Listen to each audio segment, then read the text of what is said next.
És una pregunta complexa. Des del meu punt de vista, crec que han estat sobretot aquest increment poblacional que representa un increment en la superfície urbanitzada i en la superfície industrial,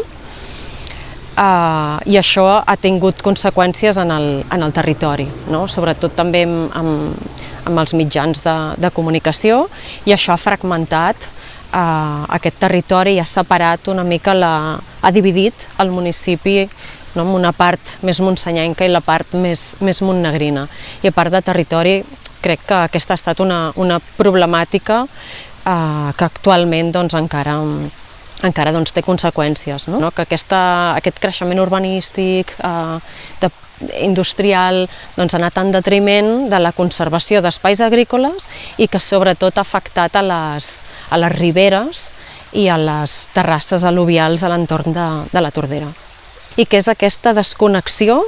que a nivell social hem patit del coneixement de l'entorn, de la connexió amb la natura, i que això té una sèrie de conseqüències, que és aquesta pèrdua de coneixement, d'un coneixement tradicional, vinculat a la relació de les societats amb els seus sistemes més propers, des del sector primari cap a un sector més de serveis, i per tant això ha provocat aquesta disrupció, no, entre el coneixement del medi natural i la societat.